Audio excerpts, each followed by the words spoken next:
So thank you, Ashneer, for doing this. Friends, I have to tell you, we had a call with Ashneer about 2 weeks ago, and the first thing he said is that I'm really excited to do this talk क्योंकि मेरा real estate से बहुत पुराना नाता है, and he's got a lot of real estate stories. So I'm just going to go right into it. So Ashneer, let's start with let's put a context to your story. If you can just talk about your background and what are some major events which led to becoming the person that's built two big unicorns that our kids know about now. So if you can just get into what's the story, कैसे आप आपका childhood कैसे गया और what are the things that led to this? यार लोगों को ना बोरिंग चीज़ें पे बात करने में बड़ा मज़ा आता है, राइट? तो मेरा बचपन कैसे गया, सबका बचपन जैसे जाता वैसे ही गया यार, क्या हाँ।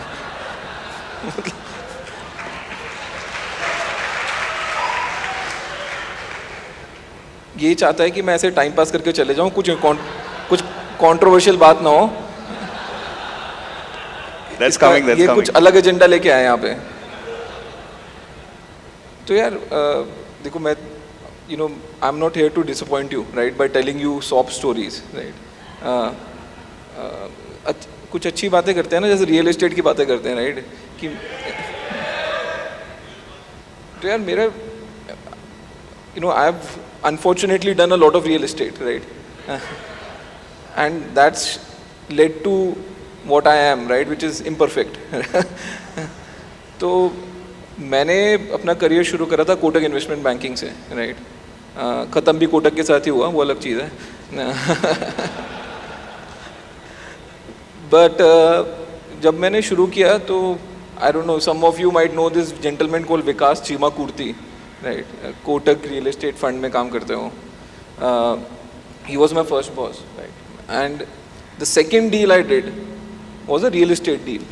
सो I think Baman Iranis should be somewhere here, but उनका फर्स्ट राउंड जो था institutional money is what I worked on. And मैं जाता था उनके ऑफिस अंधेरी में, बिस्लरी कंपाउंड में था दफ्तर. एंड बमन था, Chandresh, Percy and Abhishek Kapoor, right? These are the 4 guys. And business plan बना रहे हैं, मॉडल बना रहे हैं. इतना लैंड बैंक है, पता नहीं था भी या नहीं था. एक्सेल में तो था.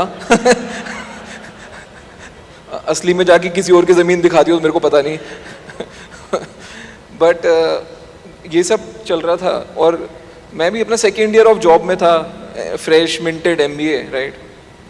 तो एक दिन क्या हुआ कि मैं मीटिंग रूम में बैठा हूँ, चंद्रेश भाई बैठे हैं, ठीक है, एंड बातें चल रही हैं. मेरे को FSI समझा रहे हैं कि देखो इतना FSI के बाहर बैल्कनी एरिया वगैरह फ्री मिल जाता है, ये तो हम इसको भी बेच देते हैं, सब कर देते हैं.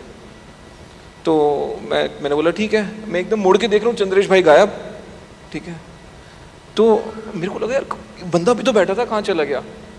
चंद्रेश भाई बैठे टेबल के नीचे, राइट? एंड मैं बोल रहा हूँ क्या हो गया? बोल रहे नहीं, चुप करके बैठ, बाहर कोई लेनदार आया है, राइट?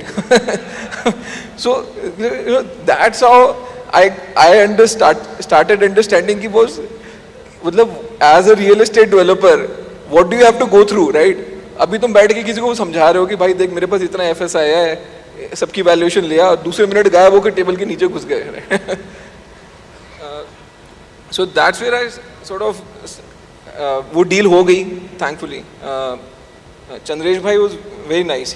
डील होने के बाद उन्होंने मेरे को बोला कि हमारा विरार में टाउनशिप आ रहा है, तू उसका CEO बन जा. And I was like 26, right? So he saw something in me. But मेरे को ना बॉम्बे की स्कीम समझ आ गई थी. मेरे को बॉम्बे में रहना ही नहीं था. I said dude, I tell you what Bombay is. You start your career in Kandivali, Borivali, ठीक है. Somehow move towards Andheri, then you try to move towards Bandra.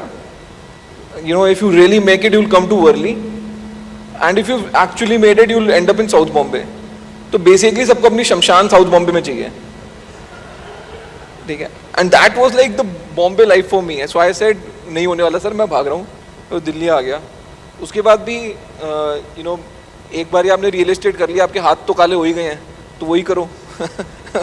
So I did a lot of real estate after that. I DLF के जितने leased asset थे वो listed company के बाहर थे, right. And जब पहले तो स्टॉक भाग गया, जब स्टॉक डूबा तो सब इन्वेस्टर बोलने लग गए सारे एसेट एक ही कंपनी में लाओ. So that I did work on that one as well, जहाँ पे वहाँ पे भी आपके एक बहुत बड़े महारथी थे संका साहब, रमेश संका, उनसे पाला पड़ा मेरा. Then I did a deal for PR Singh selling her shares to Rajiv Singh, right. That's what I did on the stock exchange. And then I did an IPO for Prestige, Irfan Razak. So yeah, I've done a lot of real estate, unfortunately. And जितना आज तक कमाया वो भी सब real estate में चला गया, ठीक है. मतलब मस्त आपने सेटिंग कर रखी है कि कैपिटल गेन कहीं और बच ही नहीं सकता, ठीक है. चलो टैक्स से कमा लो, कहीं से कमा लो, लाना देना आपकी जेब में ही है. So great to be here. इसके तकियानुसी सवालों के मैं जवाब नहीं देने वाला. Yeah, so we got it from the first question only. No mincing words. अच्छा है. अशीर भाई, so आप अभी स्टार्टअप में इंडस्ट्री में आगे है, तो वो पूरा डिजिटल इकोनॉमी है और हमारा जो इकोनॉमी वो पूरा फिजिकल इकोनॉमी है. इस बारे में आपके क्या व्यूज़ है, physical economy versus digital economy? क्या ऐसा लगता है कि हम कभी पैसा बनाएंगे आगे 10 साल के बाद पैसा भी बनेगा या नहीं बनेगा? What is your views on this? Sir, a lot of places I go, सब लोगों का यही पेन होता है. देखा आपका पेन क्या है? बस देखो, हम माल काटते हैं, खरीदते हैं, बीच में मार्जिन है, ठीक है, ROI भी है, सब कुछ है, हमको तो कोई वैल्यूएशन नहीं दे रहा, ठीक है. और तुम लोग साले हज़ारों करोड़ों के लॉस करते हो, उसके बाद तुम्हारी वैल्यूएशन हर साल बढ़ती रहती है. जितना लॉस और करोगे उतनी वैल्यूएशन ज़्यादा है, ठीक है. तो आपको अभी लग रहा है कि हमने क्या पाप किए हैं या तुमने कौन से पुण्य कर लिए कि तुम्हारे को ये सब कुछ मिल रहा है. But see, you have to understand, digital का गेम ही वो है. अगर आप US भी देख लो, पहले 5-6 साल सबने दबा के लॉसेस करे, जितनी भी बड़ी टेक कंपनीज हैं. 7वें साल, 8वें साल, कई लोगों में 10वें साल जब वो प्रॉफिट आए ना, उस मतलब पुराने सब चीज़ें भूल गए लोग, इतने दबा के प्रॉफिट आए. सो ये बिजनेस जो है ये नेचुरल मोनोपोली वाले बिजनेसेस हैं, ठीक है. आपको सबसे बड़ा बनना है पहले ही, not the most profitable, but you have to be the biggest. Once everyone is acknowledged कि you are the biggest, there is no point getting into that space. उसी टाइम पैसा बन सकता है, ठीक है. तो बनेगा पैसा, तो बनेगा, नहीं बनेगा तो इन्वेस्टर का ही डूबने वाला है, ठीक है. थैंकफुली आपका पैसा तो खुद का पैसा है, हमारा पैसा इन्वेस्टर का पैसा है, तो हम थोड़ा ज़्यादा खेल भी लेते हैं उस पर. बट ये नहीं बोलूँगा कि सब कुछ फ्लफ है, बिकॉज सब लोगों को ये लगता है कि एक दिन सब कुछ बंद हो जाएगा, right. Because if you look at it, you know, आपकी लाइफ में आप चीज़ें यूज़ कर रहे हो, आप जोमेटो स्विगी यूज़ कर रहे हो, ठीक है. नाउ यू कैन क्वेश्चन कि जोमेटो के पैसे कैसे बनाएगा, स्विगी के पैसे कैसे बनाएगा, बट एज अ कंज्यूमर जो सर्विस है एंड सबको आदत लग रही है, right. You know, people use Airbnb, right, people use Uber. So these are not things which are going to go away. Of course we have to figure out how to make money. And वो ठीक है, market सिखा देगी यार. मतलब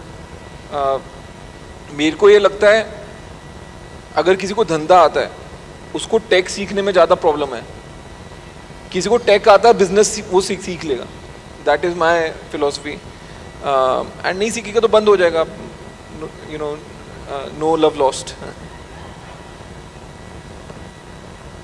great. अभी थोड़ा light question पूछते हैं. आपने पूरे इंडिया की डिक्शनरी में एक नया वर्ड डाल दिया है जो मैंने तो मतलब जब तक आपने नहीं यूज़ किया तब तक सुना नहीं था, दोगलापन. तो ये कहाँ से आया और ये पहली बार आपने जब यूज़ किया और जब भी आप स्टार्ट यूज़ करने लगे तो क्या रीज़न था ये यूज़ करने का, और कुछ ऐसा ट्रेंड है जो आप देख रहे हैं जिसके लिए आप ये यूज़ करते हो? यार मेरी वोकैबुलरी ना बड़ी स्क्रूड अप है, ठीक है. मतलब मैं दिल्ली का हूँ, ठीक है. मतलब माँ बहन की गाली तो मुँह से ऐसी निकलती रहती है, मतलब with no offense, right. And मेरे पेरेंट्स, मेरे ग्रैंड पेरेंट्स से वो पाकिस्तान से आए थे, ठीक है, तो उनकी वोकेबलरी भी थोड़ी मुल्तानी, यू नो, थोड़े से उर्दू वर्ड्स। मेरे हिंदी में सबसे कम मार्क्स आते थे स्कूल में भी, और मेरी हमेशा से वोकेबलरी थोड़ी मिक्सचर ही रही है। मेरे को नहीं पता था लोग ये वर्ड यूज़ नहीं करते हैं, मेरे मुंह से निकल गया स्टेज पे। ऐसा नहीं है कि मैं हर चीज़ के पहले दोगलापन यूज़ करता रहता हूँ मतलब उस टाइम मेरे को खुंदक आ रही थी उस बंदे पे, और दिमाग में यही शब्द आया तो निकल गया, ठीक है। हुआ क्या है कि a lot of these things became memes, right? And that's how they became very popular. But ठीक है, अच्छी बात है, I'm not complaining, right? Like, but एक बात बता सकता हूँ कि कोई भी ये जो शब्द है कि कोई हमारे को स्क्रिप्ट नहीं दी थी. There's no script in Shark Tank, right? You're just sitting on a chair and taking calls, right? Which is, so it's as true as it seems. अगर true होता नहीं तो मैं करता भी नहीं. But yeah, it was like a fun show to do. And my favorite meme is where, you know, उन्होंने मेरा face दीपिका पादुकोण के face पे morph कर दिया है और मैं घाघरा पे डांस कर रहा हूँ, right? That to me is like the most hilarious creative thing that has come out of Shark Tank. और कोई शार्क टैंक की स्टोरीज जो आप शेयर करना चाहेंगे, maybe something that didn't get aired, और Yeah, Shark Tank was very fun, right, for us, because none of us was from the TV space, right? मतलब मैंने तो कभी थिएटर भी नहीं करा, ना स्कूल में ना कॉलेज में. असेंबली में मैं भी खड़ा होता था तो मेरी फट जाती थी कि न्यूज़ बोलनी पड़ेगी. So when we went on Shark Tank, it was a very different world that we are getting into, right? So I'll tell you a funny story, right? So the first day we went on the show. So वहाँ पे 2 young लड़कियाँ खड़ी हैं, वो designer है, ठीक है, तो उन्होंने हमारे कपड़े डिसाइड करे हुए हैं कि ये पहनने. And they've given us a vanity van, and then they've given us a, वो छाता लेके एक लड़का खड़ा रहेगा.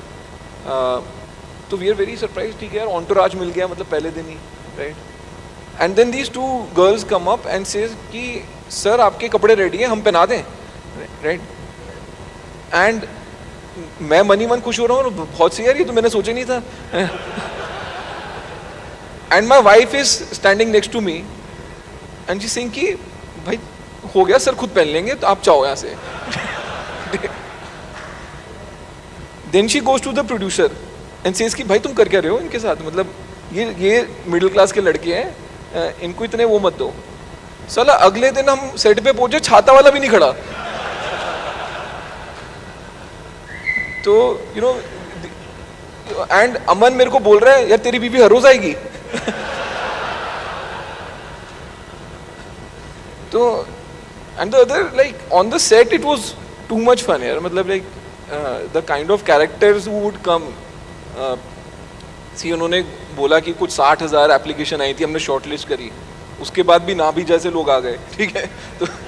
तो ऐसा नहीं था कि शॉर्टलिस्ट में गैप थे, उनको भी कुछ फन एलिमेंट डालना था कि भाई कुछ तो कंट्रोवर्शियल फन डालें. तो they let a few of these characters slip through. So 1-2 तो दिखाया उन्होंने. सिप लाइन वाला एक बड़ा कैरेक्टर था, नाभी वाला of course was character. And वो नाभी वाले पे ना हमारे को हंसी बहुत आ रही थी, राइट, बट हमको हंसी अलग चीज़ पे आ रही थी जो आपको दिखी नहीं. तो वो जब नाभी वाला बंदा आया, हम पहली जब उसने बोला ना आपकी फैंटेसी क्या है, हम समझ गए ये तो गलत डायरेक्शन में जा रहा है. ठीक है. देन व्हेन ही सेड कि कोई एक विश्व सुंदरी आएगी डांस करने में, तब अमन, मेरी और अनुपम की हंसी छूट गई. और हम हंस ये नहीं रहे थे कि कोई बेली डांसर आ जाएगी, हमको डर ये था इसकी बीवी ना नाचने लग जाए. तो किसी तरह हमने अपनी हंसी रोकी है. द अदर गुड डील, मतलब fun deal was, which they did not show on the TVs, or at least they've not shown so far, is एक बंदा आता है, बोलता मैंने जूलॉजी की है एंड 3 ट्रे में कीड़े हैं, मतलब अलग अलग टाइप के कीड़े लाइव, ठीक है. एंड ही सेज कि आप घर में मछली पालते होगे और मछली को जो हम खाना खिलाते हैं ना, that is like stale protein. इनको आप लाइव कीड़े खिलाओ तो आपकी मछलियों की लाइफ बढ़ जाएगी. पेट्स को लाइव कीड़े खाने होते हैं. तो अमन और मैं अपनी हंसी रोक रहे हैं, भाई क्या चल रहा है ये, मतलब अब कीड़े भी घर डिलीवर होंगे लाइव, वो भी with in 10 minutes 5 minutes, right. सब कुछ चल रहा है, हम किसी तरह उसको रफा दफा करने की कोशिश कर रहे हैं, और विनीता एकदम से क्वेश्चन पूछती है, आप मेरे को ये बताइए कॉस्ट ऑफ प्रोडक्शन क्या आपकी।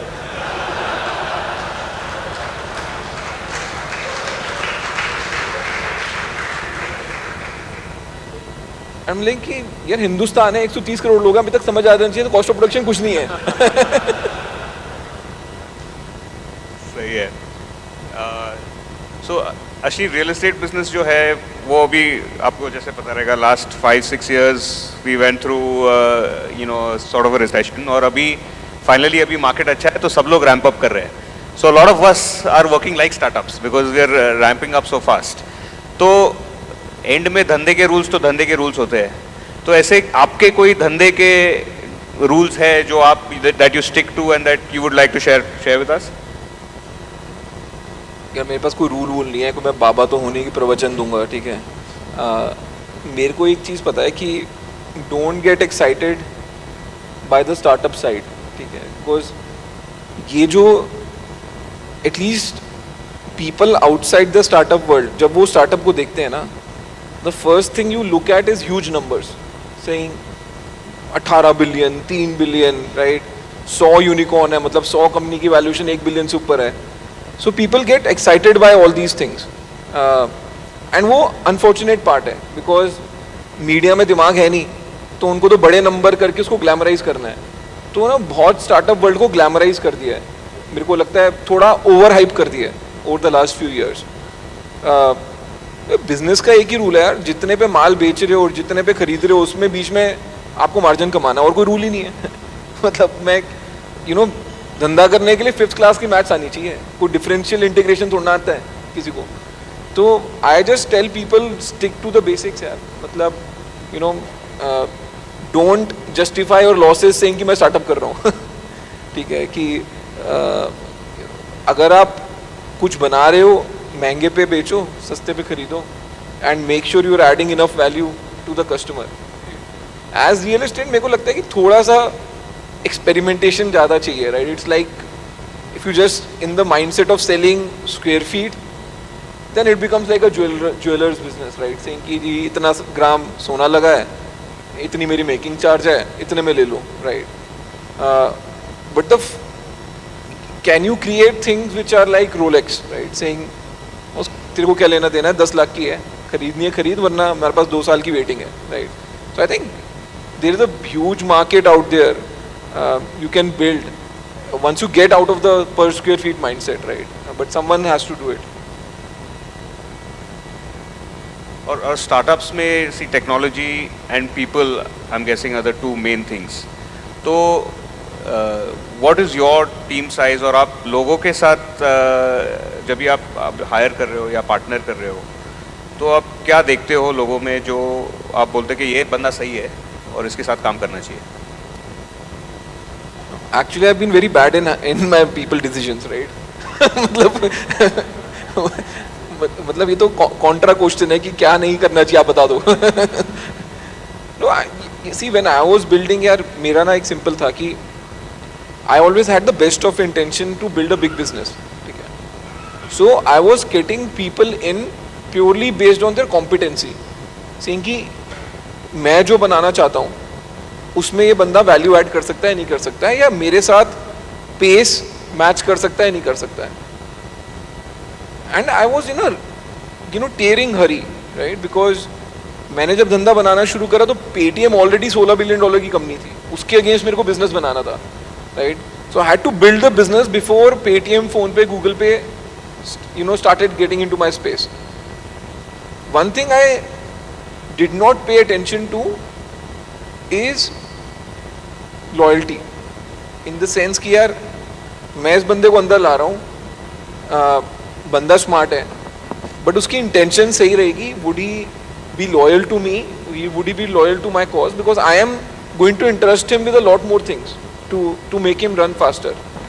सो I think end of the day my learning is you need to have people who are competent, but competency cannot be the only thing, right.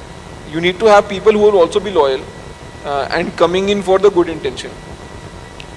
मैं तो सिर्फ यही बोलूँगा, किसी पे 2 पैसे का भी शक हो ना, उसी टाइम काटो बाहर करो, right, like cut your loss. थोड़ा पेनफुल होता है बिकॉज आजकल ढंग के बंदे मिलना मुश्किल है, ठीक है. तो एक बार आपके पास एक ढंग का बंदा आ गया, आपने उसको थोड़ा उससे काम करा लिया, आपने उसने डिलीवर कर दिया, तो आपको उसको बाहर निकालते टाइम डर लगता है. बट अगर 19-20 भी शक हो कि यार he is not the right person, just get rid of him, right, in the long run. Ashni, another question is because since this is YouthCon and a lot of youth members are there are a lot of people in our industry also that we look up to. And then we've often tried to ape them and then समझता है कि यार ये copy paste वाला formula नहीं चलता है. तो आपकी इसमें क्या राय है? आप I'm sure when you started off you looked up to a few people. Who did you look up to? और आपने कैसे धंधा उतने जितना बढ़ाया? यार सी, मेरा ऐसे कुछ लुकअप टू कुछ नहीं है. मेरे को सिंपल है यार, किसी को भगवान नहीं बनाना है फालतू में, ठीक है. There are people who do good, you have to respect what they have done, right. But ऐसे किसी को पेडेस्टल पे चढ़ा के भगवान बना के उसकी मैं मतलब पूजा तो नहीं करने वाला. That's not me. But in my space also I had a lot of respect. For example Vijay Shekhar Sharma, I had a lot of respect for him, because technically QR scan होके पेमेंट होती है, उसने सिखाया, ठीक है.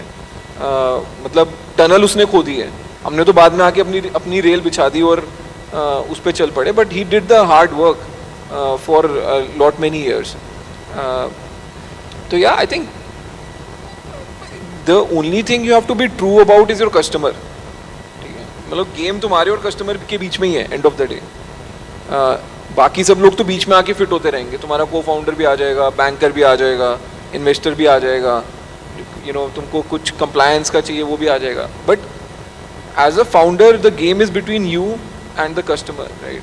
And as long as you are adding more value to the customer, I think you are on the right direction. मेरे को नहीं लगता किसी को देख के कोई आदमी ऐसे बड़ा हो सकता है.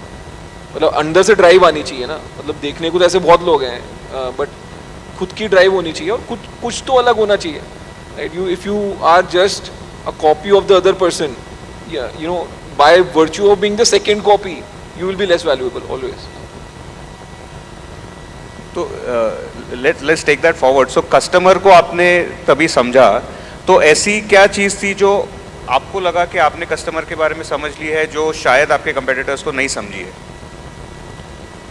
क्या मैंने ना भारत पे शुरू करने से पहले ज्वेलर के यहाँ पे काम किया है, PC ज्वेलर पे, जो कि मैं आपको लिख के दे सकता हूँ. कोई बंदा IIM अहमदाबाद से MBA करके किसी ज्वेलर के यहाँ पे काम नहीं करता, ठीक है. अब उसका कारण क्या था? मैं ग्रोफर्स बना रहा था. मैंने कुछ $170 मिलियन उठाए वहाँ पे, काफ़ी पैसे उड़ाए भी, ठीक है. बट ना अंदर से खोखलापन लगता था यार कि यार ये लाला सही है, ये स्केल भी करते हैं और प्रॉफिटेबली भी स्केल करते हैं. तो सीखना था कि कहाँ से मैं सीखूं कि धंधा प्रॉफिटेबली बनाना कहाँ है, कैसे है. एंड जब बलराम गर्ग आए, उन्होंने मेरे को बोला यार तू मेरे साथ लग जा, एक नया बिजनेस बनाते हैं. I thought is a good opportunity for me to learn, because मैं बनिया नहीं हूँ, ठीक है. मैं बनिया परिवार से नहीं आता, मैं एक सर्विस क्लास फैमिली से आता हूँ. मैं कभी गले पे बैठे ही नहीं, ठीक है. अब मैं गले पे नहीं बैठा तो मैं गले की बातें कहाँ से करूँगा, जेन्युइन वाली. So I did that for 6 months. It was a short stint. बट जब तुम करोल बाग में बैंक स्ट्रीट पे जाओगे ना सुबह सुबह, और साला पार्किंग से लेके रात तक शटर डाउन करने तक देखोगे क्या से क्या सॉल्व करना पड़ता है, तब तुमको समझ आएगी बिजनेस बनाना होता क्या है एक्चुअली में. बी स्कूल तो क्या सिखाएगा यार? बी स्कूल तो नेटवर्किंग सिखा देगा, 4 जार्गन के वर्ड सिखा देगा, और कुछ नहीं सिखा सकता B school. So that's what I did. So when I started BharatPe, मेरे को बिल्कुल क्लैरिटी थी मेरे को क्या बनाना है, बिकॉज मेरे को दुकानदार का माइंडसेट पता था. मेरे को ये पता था कि साला कभी बोलता है पेटीएम मेरा QR लगा लो, कभी फोन पे बोलता है मेरा लगा लो, कभी गूगल पे बोल रहा है मेरा लगा लो. एज अ दुकानदार मेरे को क्या पता क्या चलेगा और मैं कितने लगा के रखूं, right. So I created a single QR जिसपे सब चल जाए. That came from that.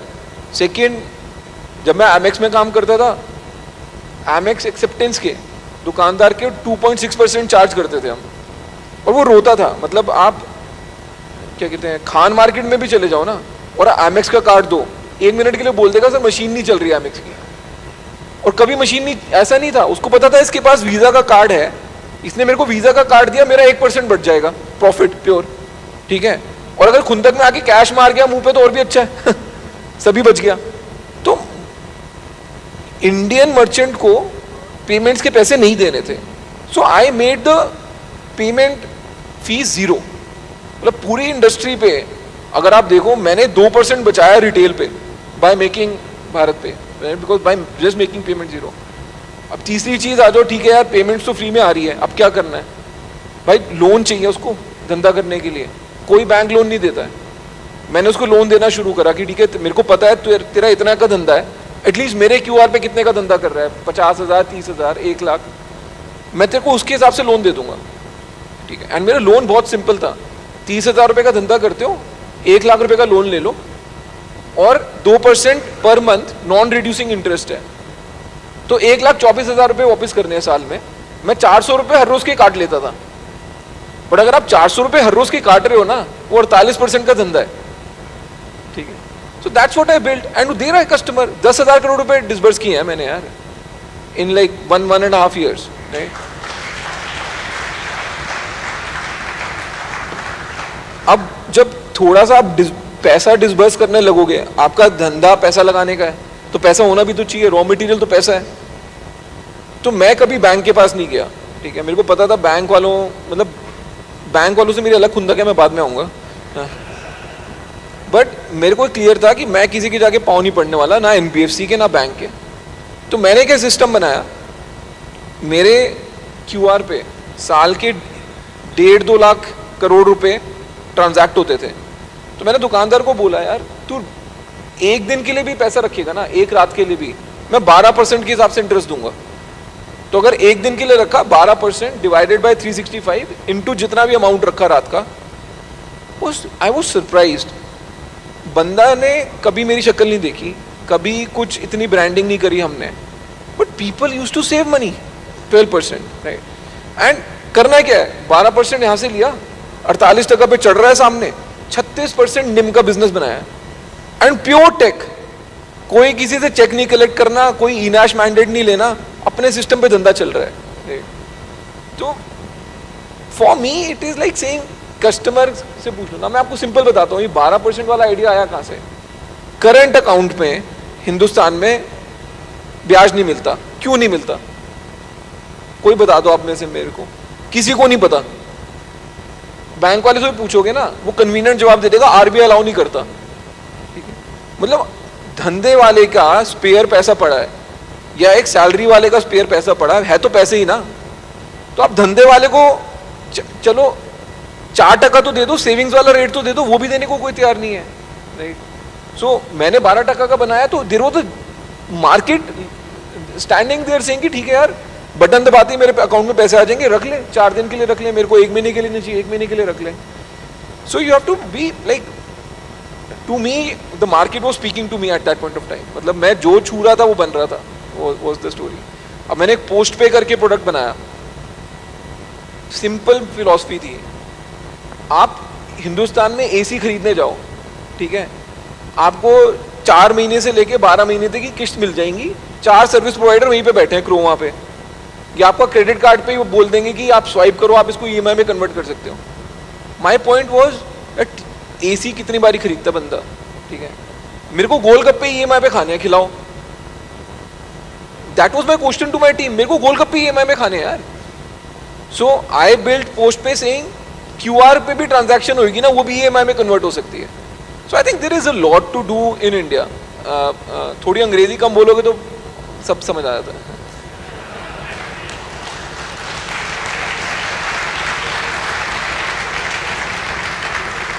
आप कुछ बैंकर के बारे में बोल रहे थे लेट्स हियर दैट। क्या देखो, नहीं, को no bankers in the house, no? नहीं है अभी तो मैं किसके बाप से डरता हूँ।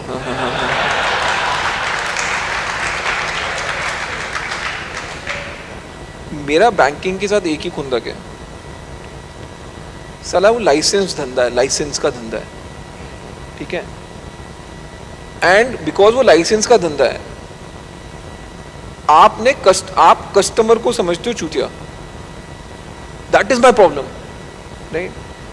आप कोई भी बैंक देख लो, they will go to IIT, they will go to IIM। मैंने खुद 9 साल बैंक में काम किया है यार, और मैं आपको पर्सनल एक्सपीरियंस से बता सकता हूँ, एक IIT IIM वाले बंदे को जब आप बैंक से उठा के, मतलब कैंपस से उठा के बैंक में ला रहे हो ना, उसके बाद आप उसको सिर्फ झूठ बोलना सिखा रहे हो।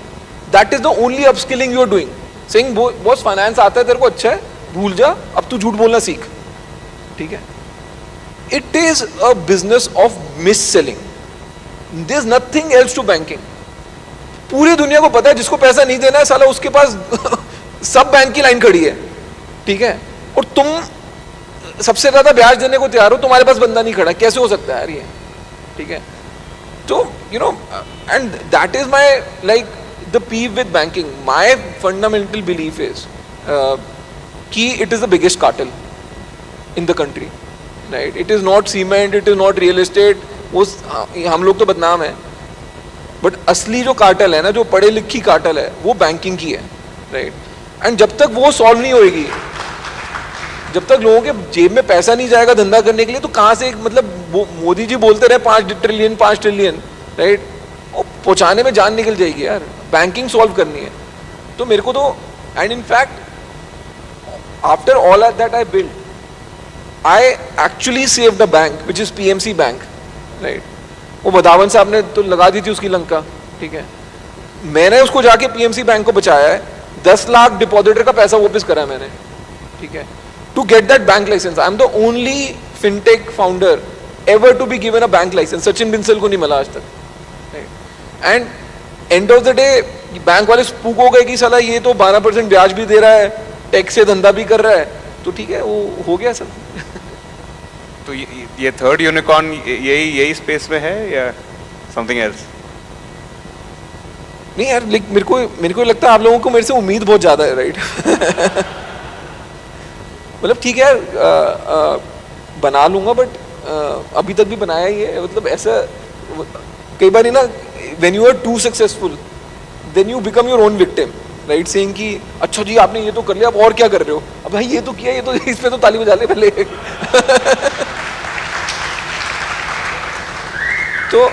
तो I think this too much expectation, right, and धंधा एक्सपेक्टेशन से नहीं बनता। मतलब काम से नाम है, नाम से काम नहीं है, ठीक है। तो कई लोग मेरे को पूछते हैं नेक्स्ट क्या कर रहे हो, तो क्या फर्क पड़ रहा है यार, कल को तुम एक प्रोडक्ट यूज करो, तुमको मजा आए, या तुम एक बिजनेस देखो, तुमको मजा आए, एंड तुम देन यू डिस्कवर कि अरे ये तो अश्लीन ने बनाया था, is a better place to be, rather than saying कि मैं बोल दूं जी मैं ये बना रहा हूँ, ठीक है, पहले से आपकी एक्सपेक्टेशन यहाँ पे है, आप बोलोगे अरे ये क्या बनाया, ये तो बड़ा फुद्दू है। तो I don't want to you know over promise under deliver. मेरा एक सिंपल फंडा है, जब बनेगा तब बनेगा। हाँ, नाम रखने में मेरे को थोड़ा मज़ा आता है, मीडिया वाले मेरे मज़े लेते हैं, मैं उनके मज़े ले लेता हूँ। तो जब मेरे को नाम रखना था कंपनी का, तो मैंने सर्च मारी, थर्ड यूनिकॉर्न आ रहा था, तो मैंने रख लिया। एंड मेरे को पता था कोई ना कोई बेवकूफ़ तो बोल देगा Ashneer builds the third unicorn, right. तो मैंने तो वो मज़े लेने के लिए रखा था। By the way first unicorn और सेकंड यूनिकॉर्न भी अवेलेबल है, तो किसी को चाहिए तो ले लेना। अशीर, आप इंडियन बायर को अभी इतना आपने ट्रांजैक्शंस किया है, तो आप इंडियन बायर को अच्छी तरह से पहचानते हैं। तो आपको क्या लगता है जो टिपिकल इंडियन बायर है वो अगले 3 साल में कैसे बदलेगा, क्या बदलेगा उसके बारे में, या something that we can watch out for? यार इंडियन बायर ना बड़ा ही टफ बायर है, ठीक है। इनको खाना भी चाहिए 30 मिनट के अंदर और सर्विस चार्ज भी नहीं देना, ठीक है। इनको फुली फर्निश्ड घर भी चाहिए, और फिर ये भी बोलेंगे जी लैंड तो इतने कही, आपने तो इतने कमा लिए, ठीक है। हाँ, डिस्काउंट तो चाहिए, मतलब डिस्काउंट तो गिवन है, राइट। मतलब मेरे को लगता है इंडियंस ही एक होंगे जो लुई विटॉन के स्टोर में भी जाके बोलते होंगे भाई सब डिस्काउंट दे दो थोड़ा तो। मतलब नॉट दैट कि मिल जाएगा, बट खुद को एक तसल्ली हो जाती है, मैंने तो मांगा था। मतलब तो but I think like see Indian because of internet and see, पहले क्या था, एक ट्रैवल का वेव था कि people were travelling overseas, they were getting expose to what's best in the world, right. Now you don't even have to travel overseas, right? You have internet. You know what's the best in the world. So Indian consumer की ना expectation बहुत ही बढ़ती रहेगी अब, मेरे को ये लगता है. And they will have expectation to have the best things in the world at Indian prices. So the key is people who can deliver that at the right pricing is the key. But हाँ, it's a tough customer. I think Indian से पैसा कमाना, right, सबसे मुश्किल काम है. So what all of you do is commendable.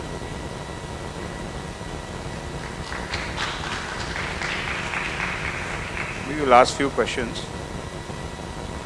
Should we open it up for Q&A? Okay. I'm sure there's more questions in the crowd. So, guys, can we roll the mics for some Q&As? Hi, hi Sneer bhai, Shashwat here. So for real estate and credit, हमारे लिए prop tech काफ़ी relevant है. So yesterday our President-elect Baman Irani ji also mentioned that disruption is unlikely to come from a foreign developer. It's more likely to come from tech disruption within the country domestically. So prop tech के अंदर we're also launching a $100 million fund in conjunction with VCATs, credit and VCATs. Now the problem is we've seen unicorns in prop tech so far, no broker, live space, but we have yet to see someone who's built a sustainable, profitable business at that scale in India. So do you think that breakout company is yet to come, or it'll always be a difficult business even within the prop tech space? यार prop take मेरे को इतना चमकता नहीं है, ठीक है, but मेरे को एक बात समझ आती है कि हाईएस्ट टिकट प्राइस आप लोगों के पास है, ठीक है, highest absolute margin amount of money per unit sold आपके पास है, ठीक है, तो देयरफॉर एबिलिटी टू एक्सपेरिमेंट भी सबसे ज़्यादा आप लोगों के पास ही है, ठीक है, बट थोड़ा ना रियल एस्टेट एक टेंटेड सेक्टर है for whatever reason, historical reason, legacy reason, right. सबको लगता है यहाँ पे चीज़ें बड़ी धीरे बदलती हैं, कि लोगों का काम करने का तरीका है, लोग अकाउंटेबिलिटी नहीं चाहते, लोग नहीं चाहते कि उनका डेटा किसी के पास जाए, right. And that's why at least मेरे सर्कल में जो फाउंडर्स हैं, राइट, जो सोच रहे होते हैं कि हम ये सॉल्व करें या वो सॉल्व करें, कोई ना प्रॉपर्टी टेक को लेके या रियल एस्टेट को लेके इतना एक्साइटेड नहीं दिखता मेरे को genuinely, right. So I also personally come across very few people जो बोल रहे हैं कि मैं रियल एस्टेट से रिलेटेड कुछ कर रहा हूँ, आप मेरे को फंड कर दो सीड स्टेज पे. सो वो एक चैलेंज है, right. So may be from your business families itself, right, a younger brother और the younger kid who is too excited about tech can do it, but बाहर वाले किसी के लिए आके टू ब्रेक इन थोड़ा मुश्किल है इस स्पेस में. मैं ये मैजिक ब्रेक्स और इनको प्रॉपर्टी टेक नहीं मानता, because those are media businesses, they are listing businesses, right. मतलब क्लासिफाइड्स का धंधा है वो, it's not purely real estate, right.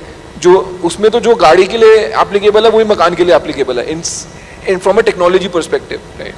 But real property tech अभी इंडिया में एटलीस्ट आया नहीं है, एंड मेरे को लगता है थोड़ा इंटरनली आना पड़ेगा from the community of developers itself, rather than कि बाहर वाला लड़का कोई समझ के कर ले अंदर. Anybody else? There, yeah. Ansar भाई good morning, Ayush Modi from this इस साइड से. आपने अभी बताया कि 1.5 लाख करोड़ का ट्रांजैक्शन आपका में हुआ, आपने 12% ब्याज दिया, 24% ब्याज दिया. मेरा एक बहुत सिंपल सा सवाल है, हम रियल एस्टेट वालों को के करंट अकाउंट में आप 4% दे दो, हमारे बायर्स को आप 6.5% में लोन दे दो और हमें भी 11% में लोन दे दो, क्या ये सब चीज़ आपके थ्रू रूट करवा सकते हो? Then any good business idea? Sorry ma'am, आपका सवाल, सॉरी आवाज गूंज रही है तो मैं इतना क्लियर नहीं आया मेरे को. Can you repeat the question? मैं बोल रहा हूँ. Vineet, if you Just a moment. मैं आपको ये पूछ रहा हूँ, जैसे आपने बोला कि आप करंट अकाउंट में 12% ब्याज उनको दे दो, हम रियल एस्टेट वाले हमें भी कोई ब्याज नहीं मिलता, हमारा जो इनकम हो रहा है क्या उस पर हमको 4% आप ब्याज दे दो, उसी पैसे से आप होम लोन बायर्स को जो बैंक रेट ऑफ इंटरेस्ट है 7-7.5% या 8%, उससे कम में इंटरेस्ट में होम लोन दे दो, और हमें भी अगर लोन चाहिए तो हम आपके अप्रोच करें और आप हमें 10.5% में उसी से दे दो. क्या ये पूरा चीज़ आप लोग रूट कर सकते हो? मेरे से क्यों पूछो, उदय कोटक से पूछो यार. आपने तो अभी बताया बैंक वालों का कार्टेल अलग अलग है, इसलिए आपसे पूछ रहा हूँ कि क्या हमें इजी वे आउट मिल सकता है यहाँ पे? तो आप मान रहे हो ना कार्टेल है. मैं तो मान रहा हूँ। नहीं, I think see end of the day ये बात सही है कि बैंक वाला आपसे ही कमा के जा रहा है, कस्टमर भी आपका है, रिस्क भी आपका है, ठीक है। तो बैंक वाला एक बारी तो आपको लोन दे रहा है हाई ज़्यादा ब्याज पे, उस पर कमा रहा है। दूसरा वो कस्टमर को 6.5% पे लोन दे रहा है, 7% पे लोन दे रहा है, वहाँ पे भी क्या कहते हैं कमा के जा रहा है। तो मैं आपका पेन समझ रहा हूँ कि बैंक वाला आपसे डबल डिप पे कमा के जा रहा है, और जब आपको नए प्रोजेक्ट के लिए पैसा लेना होता है, जहाँ पे रिस्क लेना होता है, वहाँ पे पैसा देगा नहीं कभी भी, ठीक है। इसका सॉल्यूशन मेरे पास नहीं है, मैं तो बना देता, मेरे से बैंक लाइसेंस छीन लिया इन लोगों ने तो अगर मैं भारत पे में बैठा होता अभी तक ना कुछ ना बना ही देता आप लोगों के लिए। But I think it's a matter of time, right? Younger generation has to get into banking, right? And कोई ना कोई तो सीधी बात करनी शुरू करेगा, right? And जब सीधी बात होएगी तो कोई सोल्यूशन निकल जाएगा। अभी तो मतलब मैं आपको एक फैक्ट बताता हूँ, आप बैंक वाले से मीटिंग बुलाओगे ना, मिनिमम 6 लोग आएंगे, मिनिमम 6। मतलब मैं किसी धंधे में आज तक, आप किसी वेंडर को भी बुला लोगे ना, वेंडर का मालिक उठ के आ जाएगा या एक लड़के को भेज देगा, ठीक है। बायर भी 6 नहीं आते यार, मतलब 6 लोगों को घर में रहना होता है ना, तो 2 ही लोग आते हैं चल के देखने के लिए, ठीक है। बैंक 6 चाहिए होते हैं, ठीक है। एक होगा एसोसिएट, एक होगा वीपी, ठीक है। जो आप बात बोलोगे वो वीपी से साइड वाले को बोलेगा, वो साइड वाला साइड वाले को बोलेगा, साइड वाले को बोलेगा, और एसोसिएट बोल देगा हमारे पास कोई जवाब नहीं है, राइट। तो it is a painful business, but hopefully it will change in the next 5 years. I heard from somewhere that you had similar views on lawyers also. तो उसमें आपका क्या कहना था? ये लॉयर, सो अब चल तूने छेड़ दिए बात, तो देखो बात बता दो। मतलब हाँ, सबसे ज़्यादा घिन फिर भी बैंकर से है, पर लॉयर उसका चेला है, ठीक है। तो अब क्या हुआ, बड़ी मस्ती, ये मस्त कॉन्वर्सेशन है। ग्रोफर्स में हम क्या करते थे, शुरू में हमारे पास खुद की इन्वेंट्री नहीं थी, तो हम दुकान को ऑनबोर्ड करते थे, दुकान से उठा के सामान कस्टमर को पहुंचाते थे, ठीक है। तो हुआ क्या कि एक कंपनी थी आई से ऑर्गेनिक्स करके, वो ऑर्गेनिक सब्जियां बेचती थी दिल्ली में, और हमने उसको ऑनबोर्ड किया। तो उसके मालिक ने चेक करने के लिए एक दिन शाम को अपने ही घर से ऑर्डर किया, अपनी दुकान से सामान, और उस दिन हमारे 30 ऑर्डर आ गए थे, तो हमारी फट गई थी। मतलब 2015 में 30 ऑर्डर भी बड़ी चीज़ होती थी, तो हमारा सिस्टम फट गया था, सब कुछ फट गया। तो हमारे मैनेजर ने क्या करा, किसी लड़के को बोला भाई सब्जियां ही तो हैं, कहीं से भी लेके दे दे। तो भाई साहब वो लड़का गया, उसने कोई नॉर्मल सब्जी वाले से जो हमारा एम्पैनल था सब्जी खरीदी और इन साहब के घर पहुंचा दी।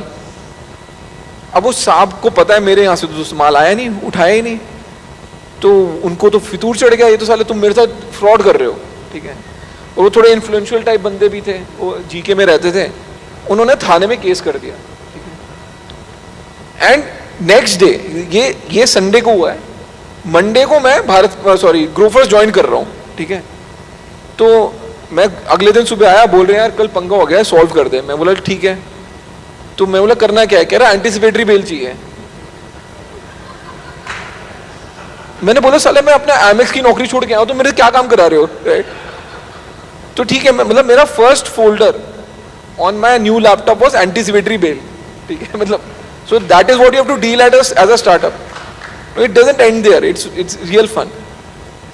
तो 500 रुपए की सब्जी है, उन्होंने बोला जी इन्होंने मेरे साथ फ्रॉड किया है, इनको मेरे दुकान से उठानी थी, कहीं से भी उठा के मेरे नाम पे बेच रहे हैं, ठीक है। तो मैं जाके साकेत कोर्ट से बेल ले आया। बेल भी क्या होती है, वो 420 में होता है कि आपको 7 दिन की मोहलत मिलेगी पुलिस के आने से पहले। अब मैं ये सोच रहा 7 दिन की मोहलत क्यों दे रहे हो साले, 6 दिन तो मैं जलता ही रहूंगा ना, मतलब कब 7वें दिन उठाने आ रहे हो, मैं 6 दिन में क्या कर लूंगा, राइट। तो देन व्हाट हैपेंड इज, हमको लगा इसको क्वॉश कराना है, बिकॉज होता क्या था, मैं इधर सॉफ्ट बैंक से बड़ी बड़ी बातें कर रहा हूँ कि हम ये बना लेंगे, हम वो बना लेंगे, फ्लिपकार्ट से बड़ी कंपनी हमारी, ठीक है, और बाद में आ रहा है जी इनका 500 रुपये का केस चल रहा है। तो मेरे को बड़ा पेन होता था, मेरे को ना FIR क्वॉश करानी है, ठीक है। तो मैं एक वकील के पास गया, वो साला निकला जॉली LLB का भाई, ठीक है। वो भाई 8 बजे मेरे को बुला रहा है कॉन्फ्रेंस के लिए, पूरा धुत, ठीक है। वो बोल रहे जी ग्रोवर साहब छड्डो, ये क्या है 500 रुपये का केस, मैं रफा दफा करना है। मैं बोला ठीक है जी आप कर दो कल रफा दफा। वो साला अगले दिन खुद ही रफा दफा हो गया, ठीक है। मैं केस हार गया हाई कोर्ट में, ठीक है, कि मतलब कॉशिंग का केस, की FIR क्वॉश करो। तो अब मेरी फटने लग गया, बोले ये साला स्टार्टअप में आए हैं, यहाँ पे सॉफ्ट बैंक को जवाब देना है, ठीक है, 500 रुपये का केस नहीं सॉल्व हो रहा। तो मैंने एक अच्छा वकील रखा, उसने किसी तरह करके हाई कोर्ट से रफा दफा करा दिया, हम हार गए हाई कोर्ट में, मतलब खुद स्ट्रेटेजिकली हम हार गए, ठीक है। फिर मैं गया सुप्रीम कोर्ट, राइट, 500 रुपये का केस है, 25 लाख रुपए मैं खर्च चुका हूँ हाई कोर्ट में, अब मैं जा रहा हूँ सुप्रीम कोर्ट। अब मैं सुप्रीम कोर्ट में गया, एक बड़े famous lawyer Gopal Subramanium, right, वो अटॉर्नी जनरल जो भी होते हैं इनके बड़े आदमी, वो रह चुके हैं, राइट। मैं उसने भी शाम को बुलाया, ठीक है, वो थोड़ा इंग्लिश टाइप बंदा, मैं उसको केस सुना रहा हूँ, हंसे जा रहा है, राइट, 15 मिनट हंस रहा है वो। मैंने बोला हो क्या गया, कह रहा है नहीं केस यही है। मैं बोला हाँ जी यही है, और क्या केस है, 500 रुपये की सब्जी थी, उसकी दुकान से उठा के कस्टमर को देनी थी, दूसरी दुकान से दे दी, उसने केस कर दिया। वो बोल रहा है कौन से जज के सामने लगा सुप्रीम कोर्ट में केस, वो लगा था कहर सिंह। कहर Singh was it also became a chief justice later on, right. तो बोल रहा है यार कल तो कुछ भी हो जाएगा, तो ये समझ ले तेरा कहर सिंह ना तेरा कंप्लेनेंट है मतलब उसका दिमाग भी वैसे ही चलता है। तो मैंने बोला यार तो बड़ी लग गई, मतलब सुप्रीम कोर्ट में जाके भी हार के आएंगे 500 रुपये के लिए, तो मतलब लानत है। तो चलो बोलता है देख लेंगे। तो कोर्ट में गए, मेरे से पहले 13 केस लगे, ठीक है।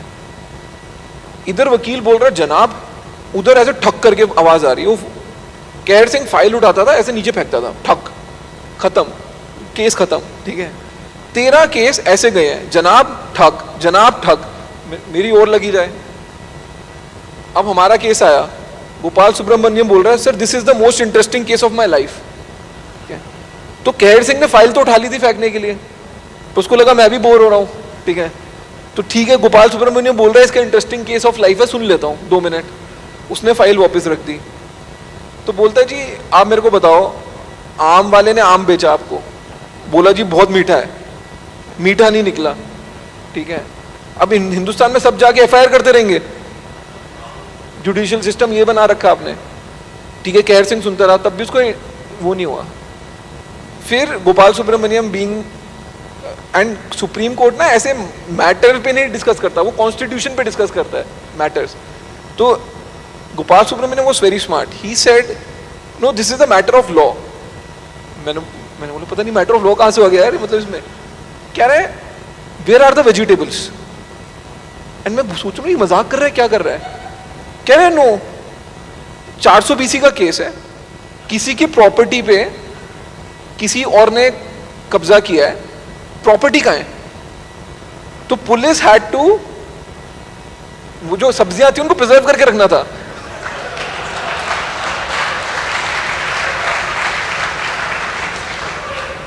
And actually we won the case on this point. And तब तक मेरे 32.5 लाख रुपए लग चुके हैं। सॉफ्ट बैंक से मैं 5 बारी गाली खा चुका हूं, एंड इसलिए मेरे को वकीलों से कोई प्रेम नहीं है। Too good. I think, yeah, Vineet, thank you, Ashneer sir, and I think this was a laugh riot, and everyone's learned a lot of lessons also.